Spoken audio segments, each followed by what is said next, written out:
It is a directed movie. அப்படின்னா என்ன? இந்த படம் ஆல்ரெடி கதை, திரைக்கதை, வசனம், இயக்கம் என்ற அனைத்தையும் இறைவன் செய்து விட்டான். இதை உங்களால் மாற்ற முடியாது. மாற்ற முடியாதுன்னா அப்ப நான் கஷ்டப்பட்டுக்கிட்டே இருக்கணுமாங்க? அப்ப என் கஷ்டத்துக்கு ஒரு நிரந்தரமே இல்லையாங்க? அப்ப என் பொண்டாட்டி என்னை திட்டிகிட்டே இருப்பாளாங்க? அப்ப என் புருஷன் என்னை இப்படி அடிச்சுக்கிட்டே இருப்பாராங்க? என் பிள்ளைங்களால எனக்கு இப்படி டார்ச்சர் வந்துகிட்டே இருக்குமாங்க? இப்ப நல்லா புரிஞ்சுக்கணும், பெரிய சீக்ரெட் சொல்லித்தரேன். கதை, திரைக்கதை, வசனம், இயக்கம் என்ற அனைத்தையும் இறைவன் எழுதிவிட்டான். இறைவன் ஏன் எழுதினான்? அடுத்த கேள்வி. காலையில 9 மணிக்கு பால்காரங்க 2 டோர் இருந்தாலும் கொல்லப்பக்க கதவுல இருக்கக்கூடிய டோரை தான் தட்டி எழுப்பி உங்களுக்கு 2 கொட்டாவினா 2 கொட்டாவி விடுவீங்க, 1 கொட்டாவினா 1 கொட்டாவி விடுவீங்க. டீப் லெவல்ல ப்ரோக்ராம் பண்ணிருக்கான் இறைவன். எப்படி ப்ரோக்ராம் பண்ணிருக்கான்?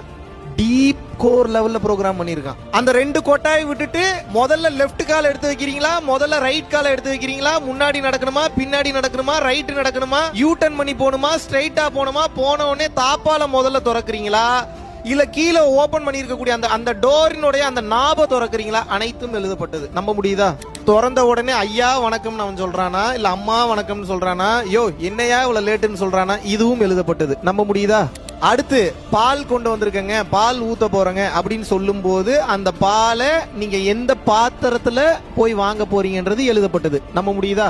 அந்த பாத்திரத்தை வாங்கி லெஃப்ட் சைடுல இருக்கக்கூடிய டேபிள்ல வைக்க போறீங்களா, ரைட் சைடுல இருக்கக்கூடிய டேபிள்ல வைக்க போறீங்களா, முன்னாடி வைக்க போறீங்களா, பின்னாடி வைக்க போறீங்களா, இல்ல கொண்டு போய் ஃப்ரிட்ஜ்ல வைக்க போறீங்களா, இல்ல ஓபன் பண்ணி தட்டி எதுவும் மூடாம கிச்சன்ல வைக்க போறீங்களா? இதுவும் எழுதப்பட்டது.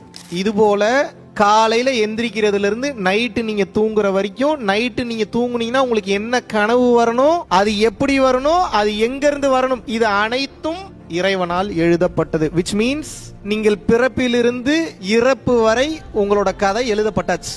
அறிவில்லாம சுத்தக்கூடிய மனிதன் தான் இப்படி எழுதப்பட்ட வாழ்க்கையில இதை மாத்த முடியாதா அதை மாத்த முடியாதான்னு நினைச்சு கஷ்டப்படுவான். அறிவு இருக்கக்கூடிய மனிதன் என்ன பண்ணுவான் அப்படின்னா நடப்பதை ஏற்றுக்கொள்வான். இப்ப பிரச்சனை உங்களுக்கு என்னன்னா நடக்கிறதை ஏத்துக்க மாட்டீங்க, அதனால மொத்த வாழ்க்கையும் கஷ்டமா இருக்கு, வலிக்குது.